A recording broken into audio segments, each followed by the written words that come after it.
Hi, everyone. Welcome to this month's Graphic Arts Alliance webinar. We're really pleased to be here with Brian Triggs of Grimco. Brian's been with us before, so Brian, welcome back. And we're looking forward to hearing all about some wide format applications and hear all of your expertise. So Brian, I'm going to let you take it away. And everyone, as you're coming in, please be sure that you keep yourself muted. We're going to keep questions to the end, or you can put them in the chat.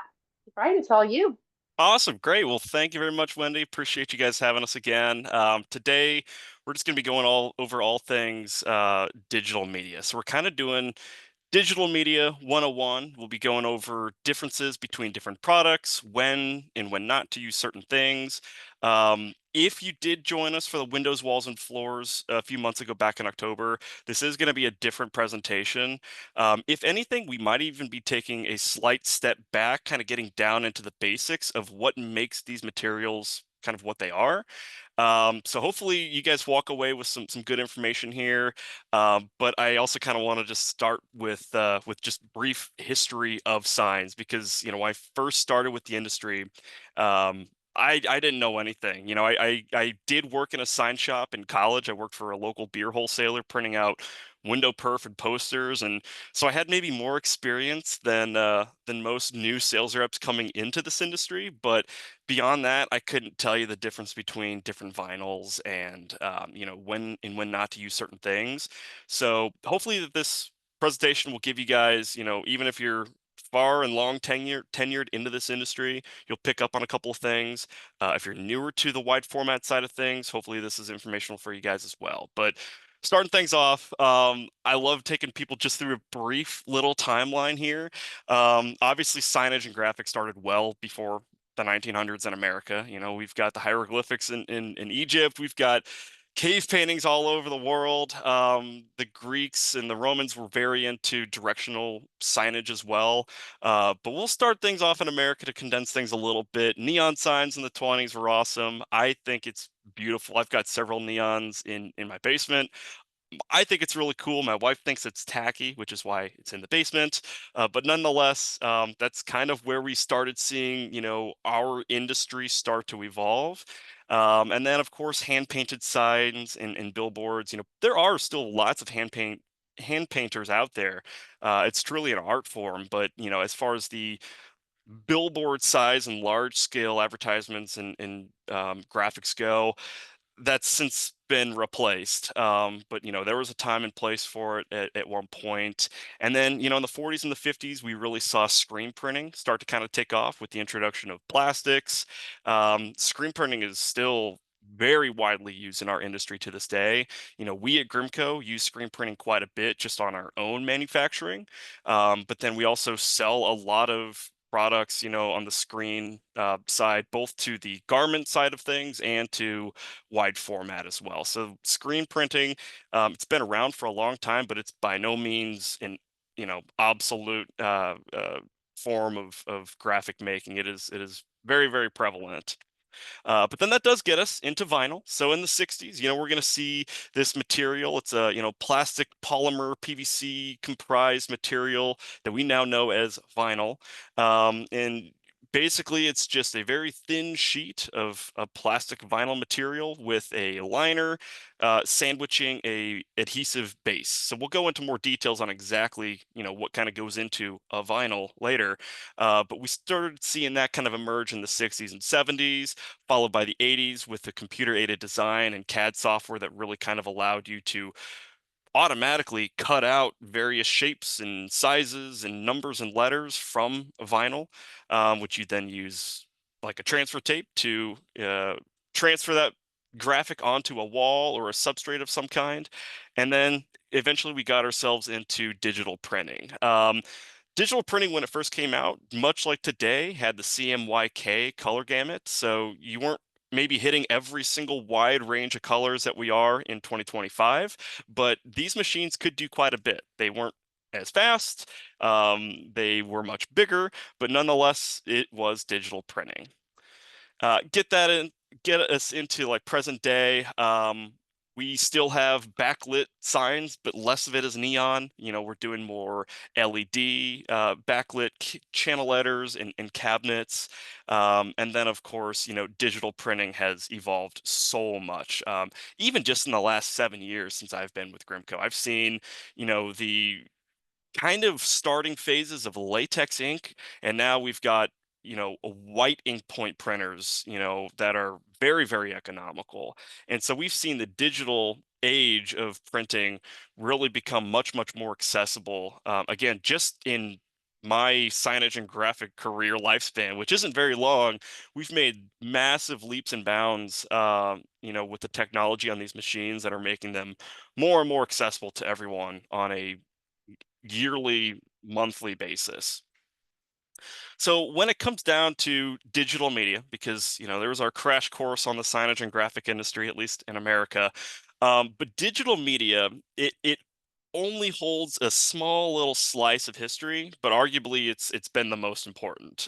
Digital media in the signage and graphic space has truly transformed things in a way that probably no one really anticipated. But we kind of define at Grimco digital media as any format of material that you can print onto directly. Generally, it's going to be a wide format printer, and so we're going to define wide format as anything wider than 30 inches. We sell smaller machines, but for the most part, most of our wide format printers are going to come in anything, generally 48 inches and wider, and then you'll even get up into a grand format scale as well. But that's kind of a whole nother ball game. That's going to be digital media 201, if we will. But these are printers that are going to be accessible to a lot of people in our industry. You're going to start seeing wide format machines priced around 10 to 15 and $20,000. So it's a much less daunting intro into these machines and into this space if you haven't been in wide format printing up to this point. It's becoming much, much more cost effective. So now, what is digital media? There's a whole slew of options. It's not just vinyl. We're talking about magnetic material. We're talking about heat transfer material, banner material, reflective, anything for wall films and wrap films and window perf. There's a lot of different types of digital media. So when we say digital media, we're not just talking about vinyl, despite the fact that a good majority of these examples are technically vinyl. There's plenty of them out there that maybe don't even have adhesive to them, or they don't even come on a liner, or they only come in certain widths. So digital media, even though we have kind of some defining parameters for it, it still is such a massive definition that comprises a lot of different product lines. So we'll take a look at like some specialty material. Window perf, you guys probably are familiar with it. This is something that even if you're not in the industry, you've seen it out in the wild before.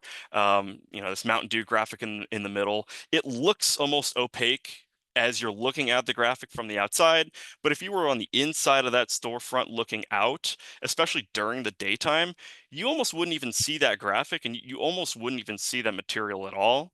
Usually this is because perf comes with a black adhesive, or at least a black back to the material, preventing any light transmission and allowing you to look out through that and kind of see clear as day.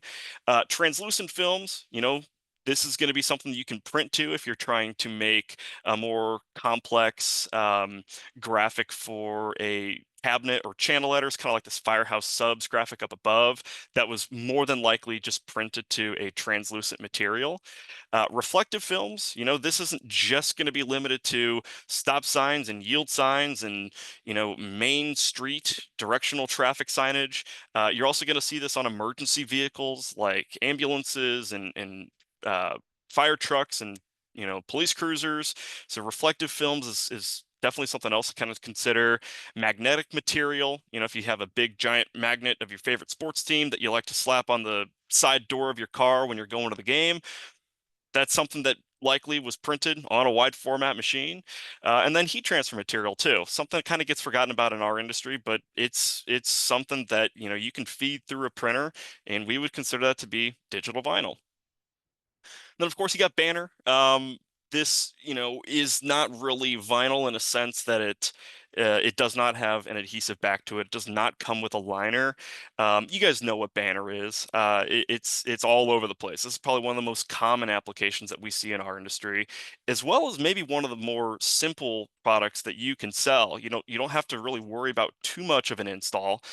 With certain applications, yes, obviously for pole banners like this example in the middle, you're going to probably need a cherry picker or a scissor lift or something to install these. And so, sometimes you're going to run into a more difficult install, but you're not laying vinyl down. You're not having to wrap anything, right? So a lot of times banner products are made in-house, in shop, and then taken on site to simply hang up. So it's not going to be as labor intensive on site, generally speaking. There's always going to be exceptions.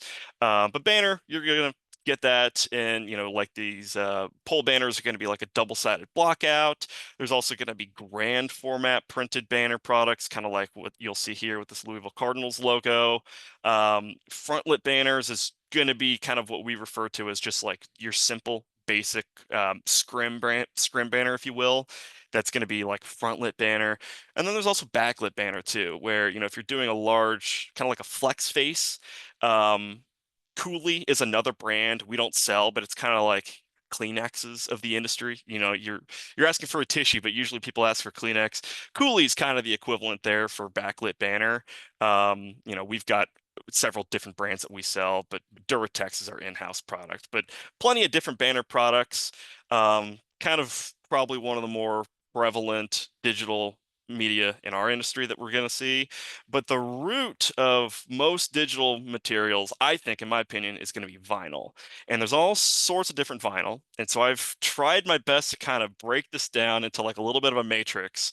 This is what I call it, at least. So you've got your cast vinyl and you've got calendared vinyl. They get their names from how they're made. But then beyond that, you're also going to have digital and cut. So digital vinyl can come in either cast or calendared, and cut vinyl can come in either cast or calendared. There's going to be pros and cons to all of these, and there's going to be a place for basically every single application. Cast digital in the upper left, you could pretty much use that material in any capacity you could possibly think of. But it's likely going to be overkill in a lot of applications, which is why there are tiers to this, right? No point in spending more money on something when something more cost effective could do the same job, right? So we'll come back to this matrix throughout. I've got it scattered throughout this presentation a couple different times. Here's kind of a further breakdown on the difference between cut and digital. It's pretty self-explanatory in the fact that your digital vinyl is going to be what you print to. Cut vinyl is going to be essentially exclusively used for cutting out with a plotter. Now you can still use a plotter to cut out your digitally printed designs if you like, but you're never really going to print to cut vinyl. So if you have a yellow or a red or a green roll, even if it's of, a commonly printable size, like a 54-inch width or something like that, I've seen people get creative and I've seen people print to cut vinyl. For the most part, you're not going to want to do it unless you really, really have your machine fine-tuned and you're very comfortable with how it works and you've done it in the past.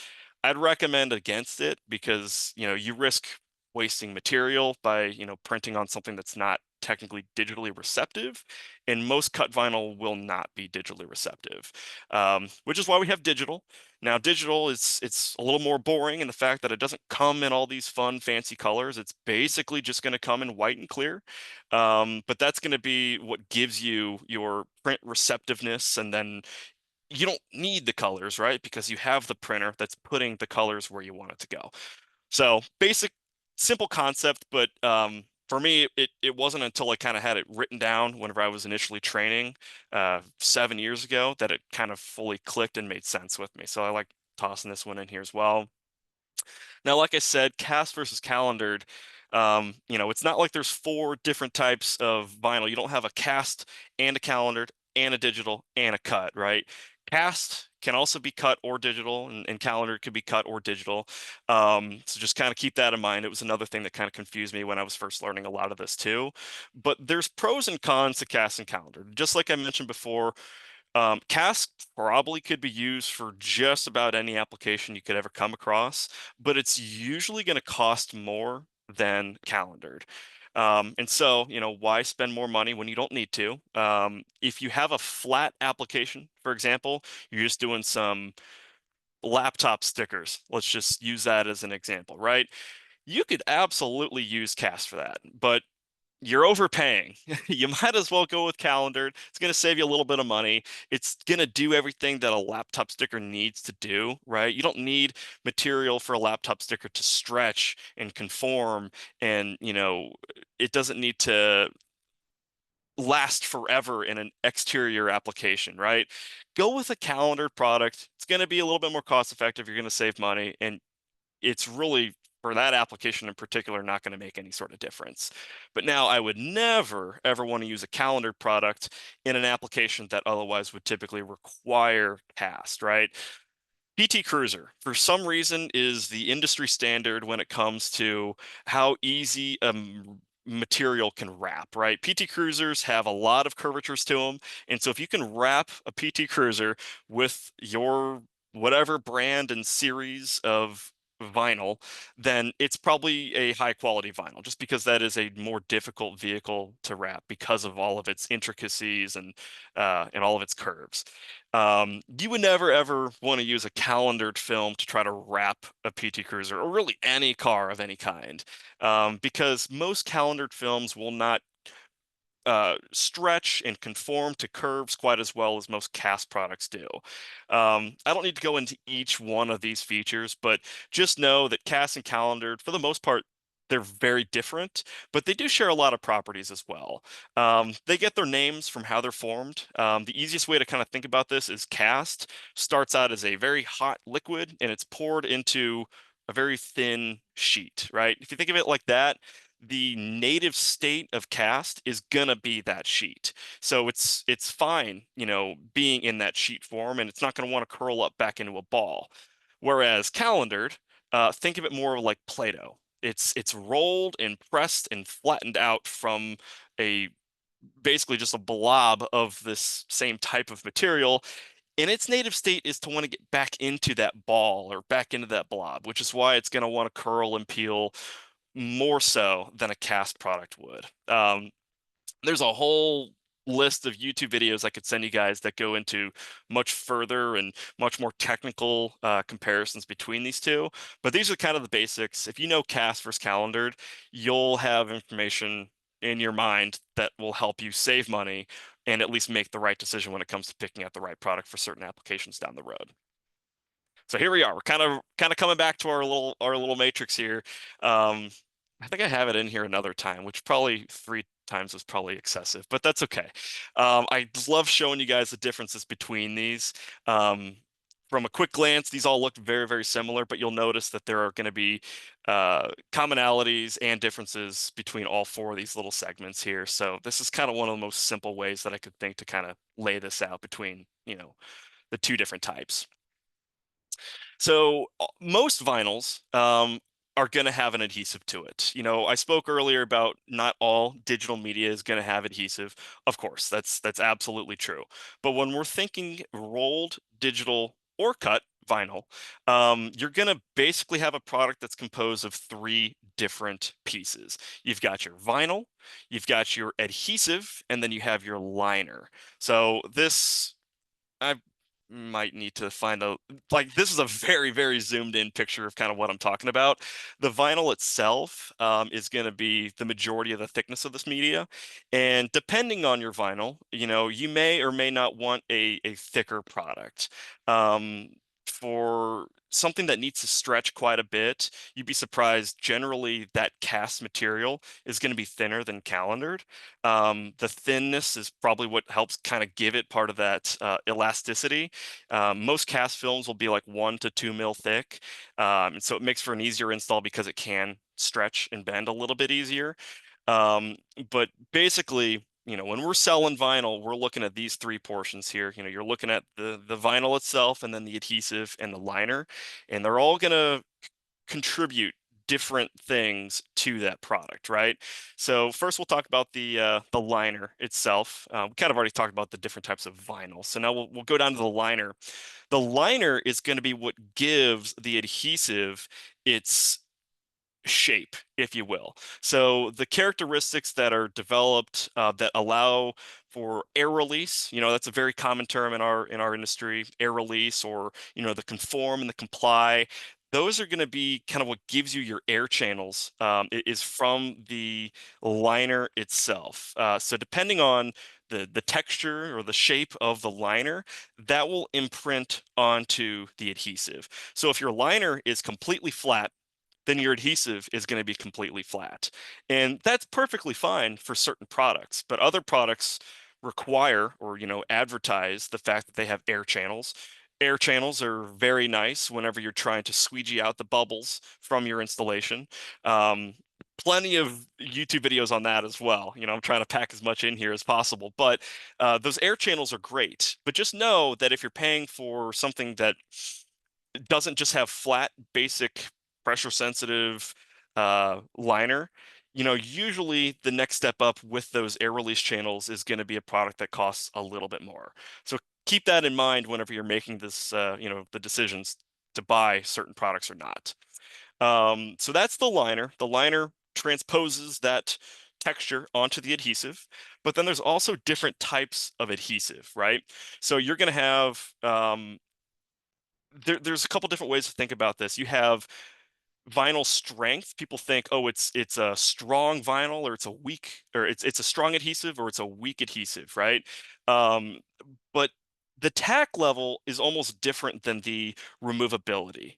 It's kind of a weird, confusing concept, but just because something feels, very, very sticky doesn't necessarily mean that it's going to be a permanent adhesive, right? It might be a removable that just has a very high initial tack.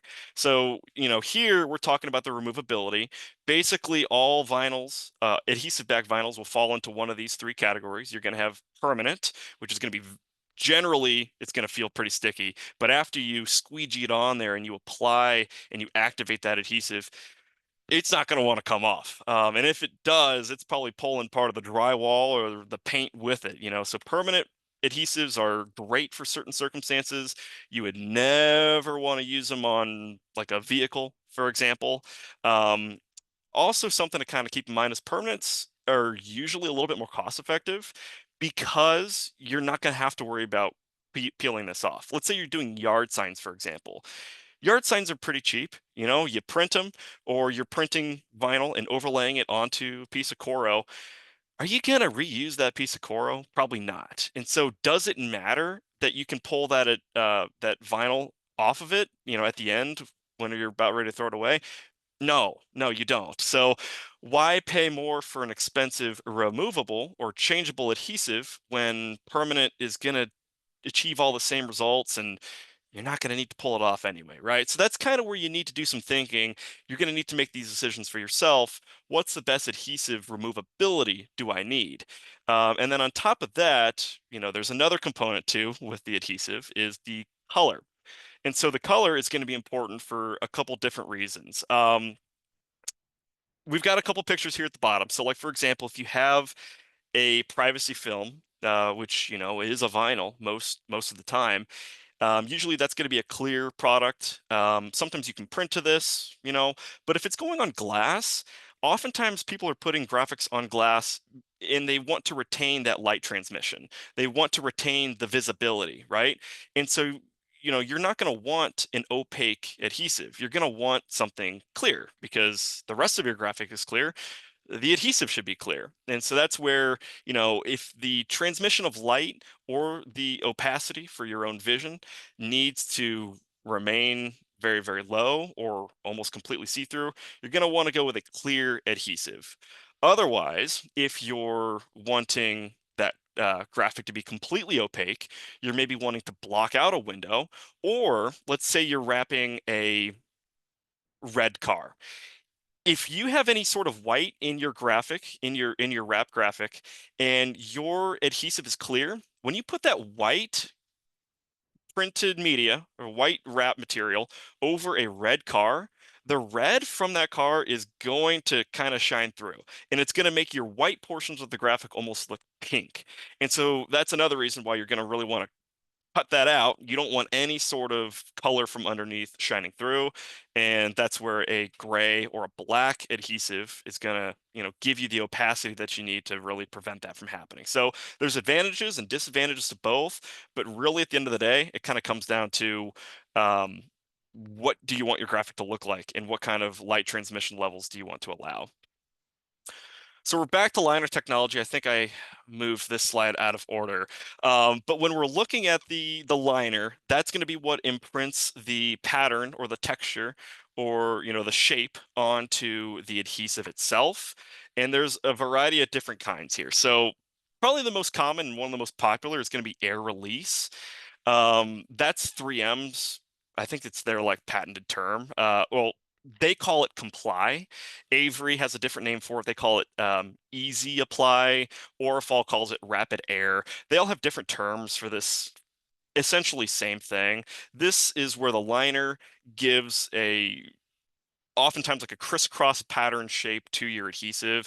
It allows for easier installs. Usually it's a little bit of an upcharge when it comes to the products itself, but if you're doing vehicles or if you're doing something that's a little bit more of a difficult application, sometimes it's necessary, and your installers will love you.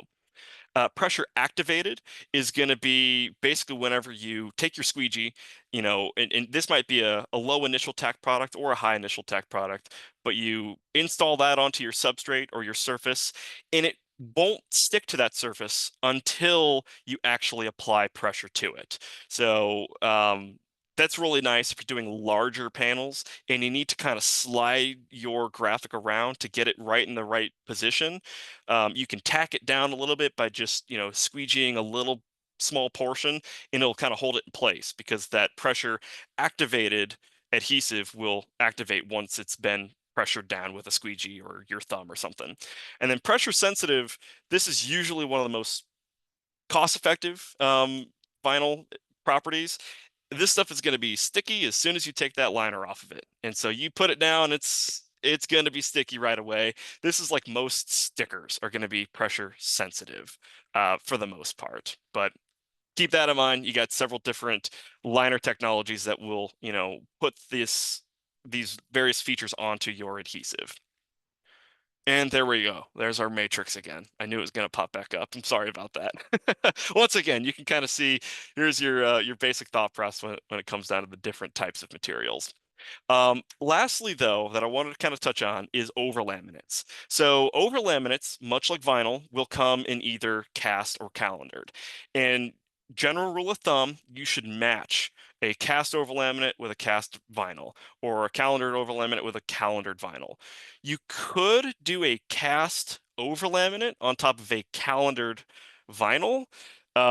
It's not going to hurt the lifespan of your vinyl at all, but you would never ever want to do it the other way around. So please do not do a cast vinyl, a very, very nice, expensive cast vinyl wrap, and put a calendared overlaminate on top of it, because the calendared overlaminate, much like calendared vinyl, will want to shrink and curl and peel up. And when it does that, it's going to peel and bring up your very nice, expensive cast wrap material underneath with it. So pair calendared with calendared or cast with cast, easiest way to think of it. Or at the very least, you could overdo on the overlaminates. But that's kind of the thing is you don't always have to use overlaminates. We recommend it in many circumstances. Indoor applications, it's most certainly not always required because there's no sun inside. So overlaminates are going to help protect your graphic from the sun. It will also help protect it from any sort of cleaning agent. So if you want to clean your graphics, you best make sure that they're laminated. It's also going to essentially double the thickness of your graphic, making for a much easier install. So omitting over laminates are going to be probably the easiest way to save on material costs, but you can also save on your labor cost by using it. So kind of a catch-22. You most definitely don't have to use it, especially for short-term graphics. I'd say skip it, save some money. But if you ever have questions on like what we'd recommend, we'll point you in the right direction. We're not going to just sell you over laminate to sell you more stuff. We'll tell you, I'd recommend using it here, and you could skip out on it here. Okay, let's see that last slide. Oh yeah, other applications. So this is kind of my last thing, Wendy. I'm sorry, I know kind of running close on time here. Um, if there's anything you take away from this, I would ask that it's this slide right here. Ask these questions regardless of what you're doing. Never ever guess when making a product recommendation.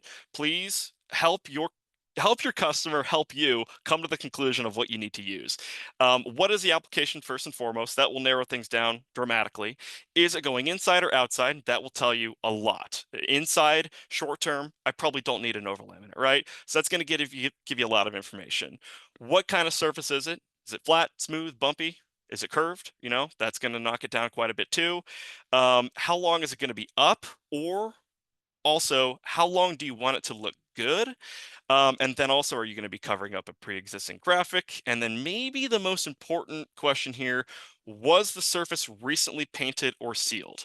That's the number one thing. I was just telling Wendy about that. My favorite install ever was one that went terribly wrong because the walls had recently been painted like a month prior. So they were dry as heck to the touch, but they were still outgassing and it created problems with the graphic. So get that information if you can.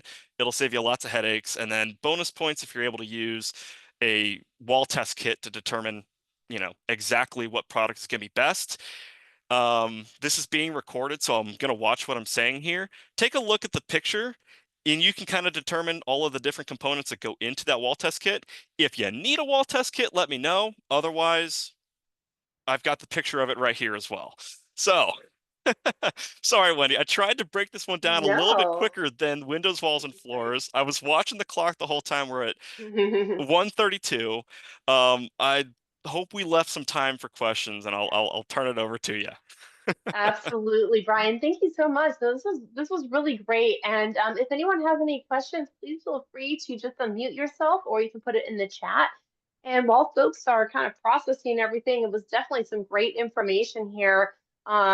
I would love to know, I'm sure you've seen some install, things happen with customers where you're just like we really could have helped you with that a little bit more. Do you have guides on, the different products to say, if you're doing this, this product would be a fit, but if you're doing this, do not use this product. So obviously there's a lot of different environmental factors, like you pointed out, with a car or with weather outside for an install, sunlight, fresh paint. Hmm. Um, so, I guess when you're working with one of your printer customers, do you, does Grimco typically ask some of these questions too to kind of help trigger that, or like how do printers kind of suss this out? Oh yeah, no, absolutely. If I've got someone coming to me and they're like, "Hey, I need this," usually the first question I ask is why. Do you know why you need it? And not, that sounds like it's being demeaning, and I'm like, you don't know what you're talking about. No, no, no, no.